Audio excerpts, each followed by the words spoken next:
agradezco a las autoridades de esta reunión científica por esta invitación para participar en la reunión conjunta del ARS y la Sociedad Interamericana de Cardiología bajo la coordinación o presidencia del profesor Márquez.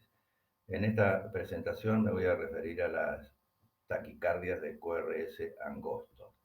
En esta diapositiva tenemos una simple clasificación de este tipo de taquicardias que pueden ocurrir tanto en el miocardio auricular, y allí ustedes tienen toda la lista de las arritmias que ocurren a ese nivel, o bien con la participación de la unión auriculoventricular.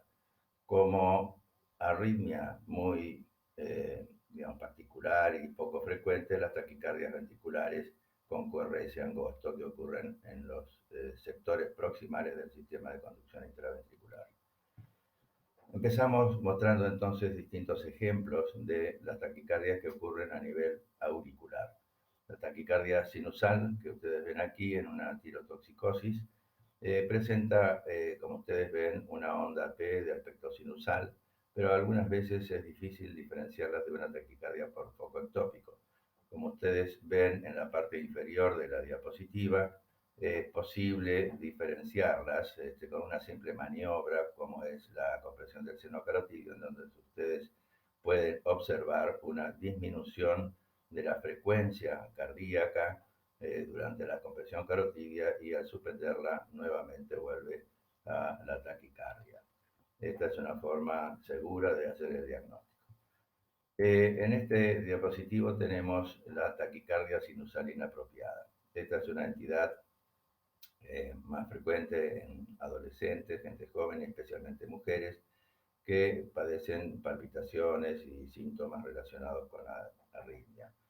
En este ejemplo tenemos a una paciente en decúbito dorsal, como ustedes ven aquí, con una frecuencia de 98 latidos por minuto, que al ponerse de pie la frecuencia sube o aumenta a 150 latidos por minuto.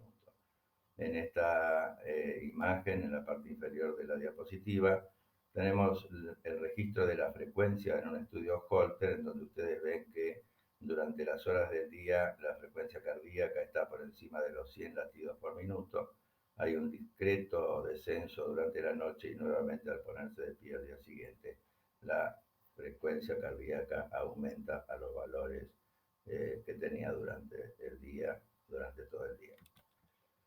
Vemos ahora la taquicardia por la entrada en el nódulo sinusal. Estas arritmias se presentan generalmente en salvas que pueden ser sostenidas o no sostenidas, en donde lo característico es que durante la taquicardia la onda P tiene las mismas características que la onda P sinusal o la misma morfología. Acá ustedes ven varios episodios de corta duración y de determinación espontánea. En la parte inferior, otro ejemplo que muestra exactamente lo mismo. Vamos ahora a hablar de la taquicardia auricular por foco ectópico, que puede ser tanto por, un aumento del automatismo o por una micro reentrada a nivel auricular. Lo característico de esta arritmia es que la onda P, desde el punto de vista morfológico, su voltaje y polaridad, es totalmente diferente a la de los latidos sinusales o de un latido sinusal normal, elementos que hacen el diagnóstico, y cuando se efectúa una compresión de seno carotídeo, a diferencia de la taquicardia sinusal, la interrupción de la arritmia es brusca. Vemos ahora un tipo especial de taquicardia auricular repetitiva. En este caso, los paroxismos son de corta duración, de comienzo y terminación espontánea. Aparentemente, esta arritmia está mediada por un aumento del automatismo, y lo curioso es que es sensible a la lidocaína, lo cual indicaría su mecanismo automático.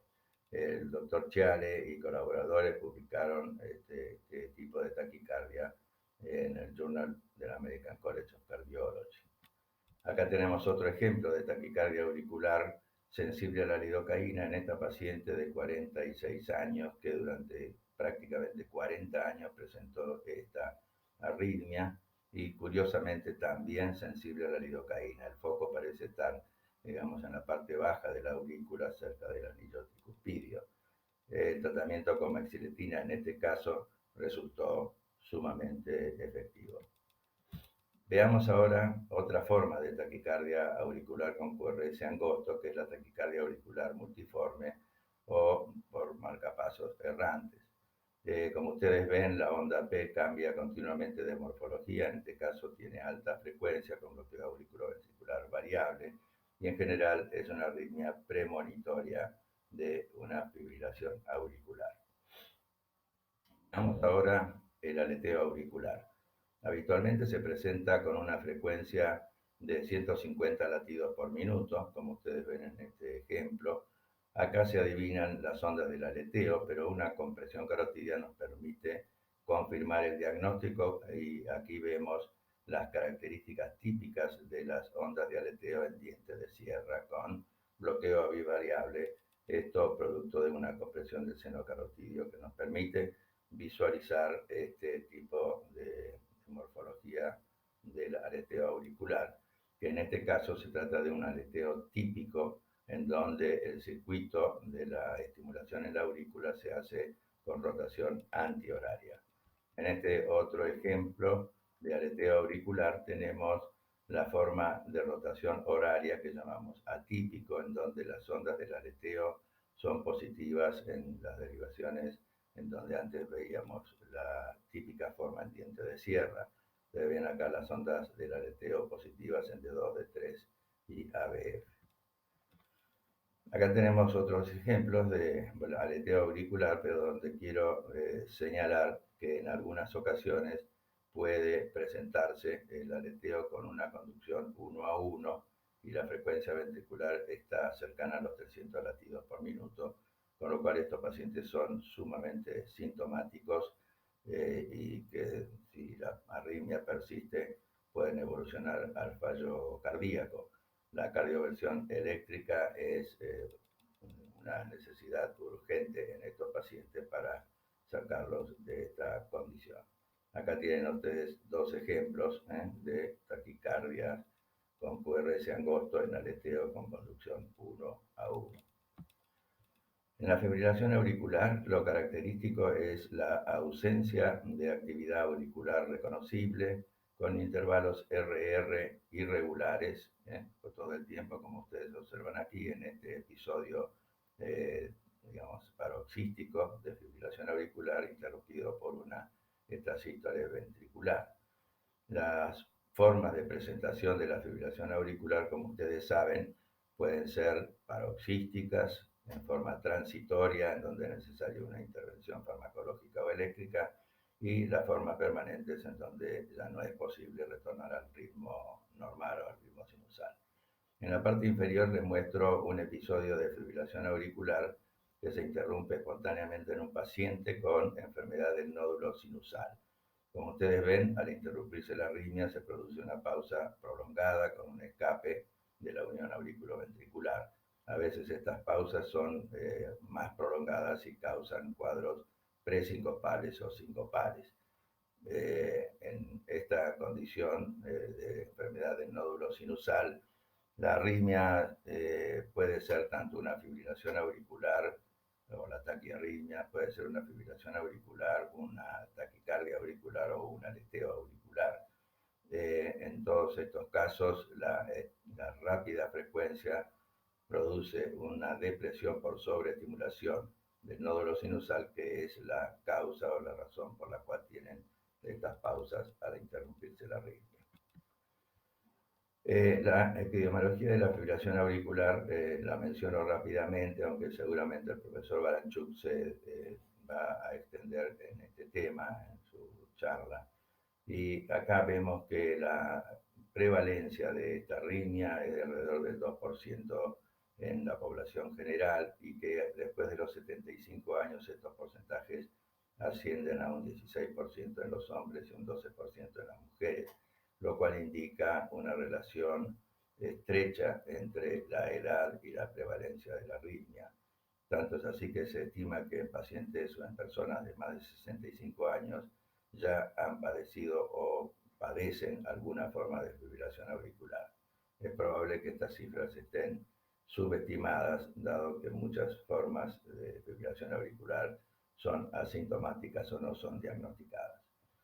Pasamos ahora a las arritmias con QRS angosto que ocurren a nivel de la unión auriculoventricular con participación del nódulo auriculoventricular.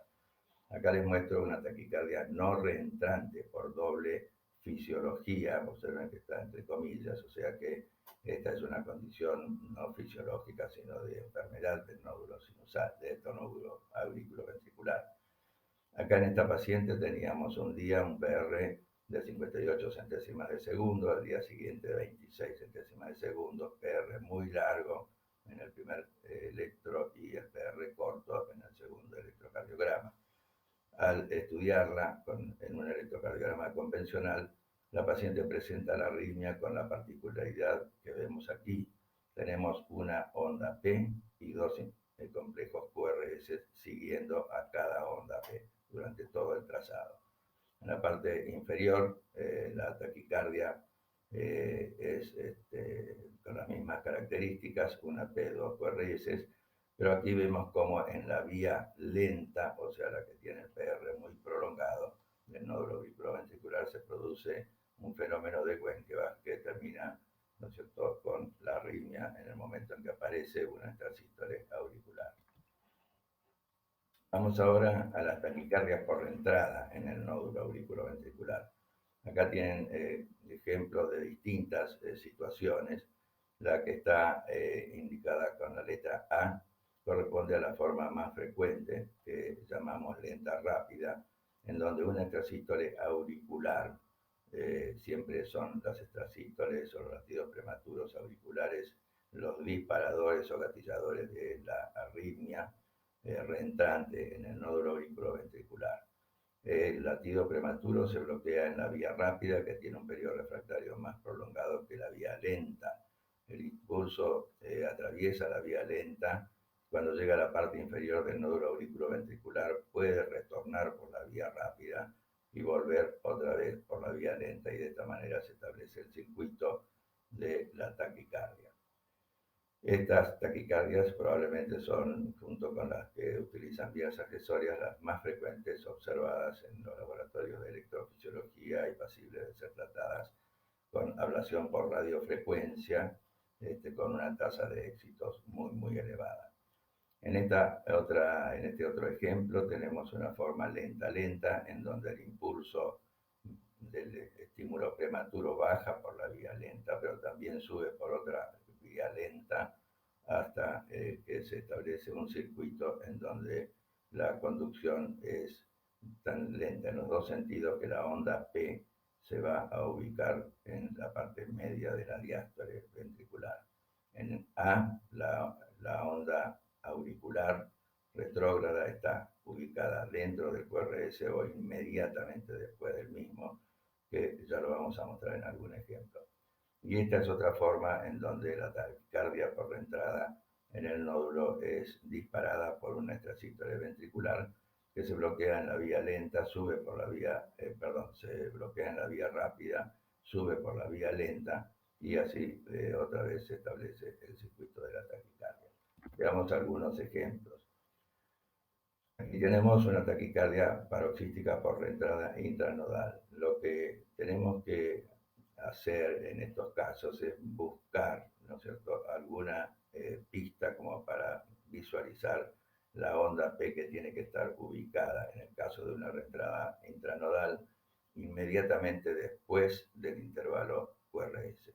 Aquí ustedes, la flecha está indicando esta pequeña deflexión positiva en B1, que corresponde a la onda P retrógrada, que también la podemos observar muy disimulada en este caso en las derivaciones D2, D3 y ABF, pero solamente podemos ver parte de la onda P, como se supone tiene que ser negativa.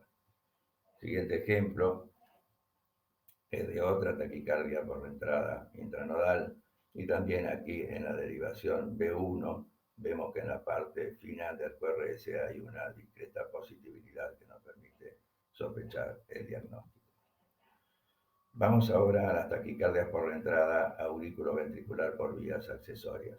En esto tenemos acá dos ejemplos de los más típicos, en donde también a raíz de estímulos prematuros auriculares o cambios en la frecuencia supraventricular, se producen las reentradas que utilizan como vía anterógrada las vías normales del sistema de conducción, por lo tanto el QRS es angosto y es normal, y el retorno a la aurícula se produce a través de la vía accesoria, en este caso una vía que conduce rápidamente, por lo tanto la onda P retrógrada está discretamente alejada del intervalo QRS, pero generalmente puede ser visualizada.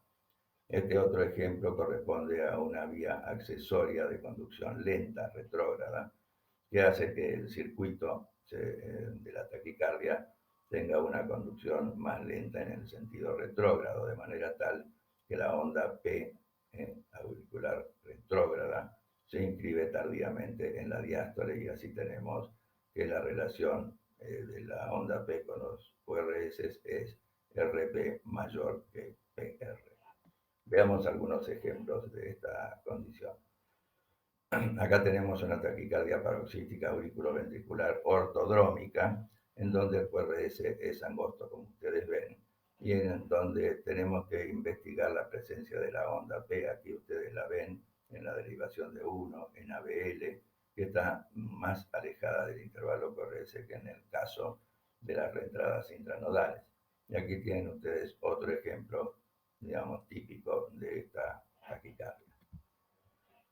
Hay una forma muy especial de taquicardia por la entrada incesante utilizando vías accesorias descritas por Pumel, en donde la reentrada a la aurícula se hace de manera muy lenta a través de vías accesorias ocultas que hacen que la relación durante la taquicardia del intervalo RP sea mayor que el intervalo PR. O sea que tenemos la forma esta característica de la taquicardia de Cumel, que suelen ser incesantes y la única solución, pues son muy refractarias al tratamiento, a veces desencadenadas por simples cambios en la frecuencia sinusal y muy sintomáticas y deben ser tratadas mediante ablación por radiofrecuencia, con lo cual se logra el control de la arritmia. Y aquí tenemos otro ejemplo de taquicardia de Cumel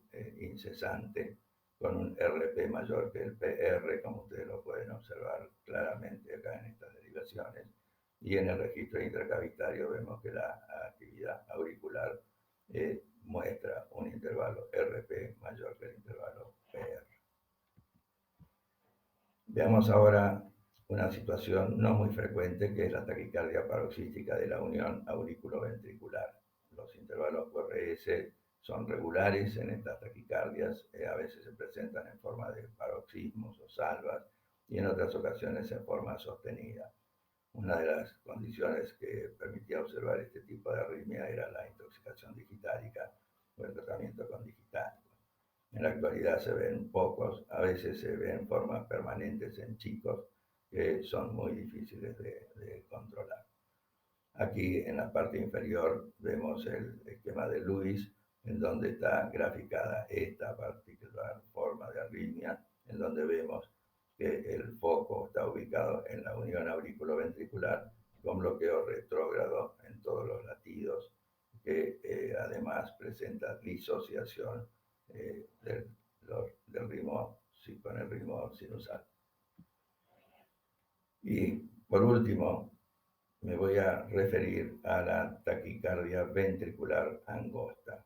Este ejemplo que ustedes ven aquí es de una paciente que tenía taquicardias repetidas con este tipo de electrocardiograma. Ustedes ven en la derivación B1 una imagen compatible con un bloqueo incompleto de rama derecha, pero con el QRS angosto. En la parte inferior, en esta tira de la arritmia, vemos la representación a través del esquema de Lewis y ustedes ven que la conducción a partir del foco ubicado en el origen de la rama izquierda tiene conducción retrógrada 2-1 y que se encuentra disociado de la actividad auricular. Así es que hemos hecho un repaso de todas las formas de arritmias supraventriculares con QRS angosto. Prácticamente todas las arritmias con QRS angosto son privativas del origen a nivel de las aurículas o del nódulo auriculoventricular y excepcionalmente pueden ocurrir a nivel del sistema de conducción intraventricular en sus sectores más proximales. Todas estas arritmias hoy en día son tratadas en su mayoría por medio de la ablación por radiofrecuencia, con una tasa de éxito muy importante, como ocurre en las taquicardias por vías accesorias o las reentradas intranodales. Agradezco la atención. Muchas gracias.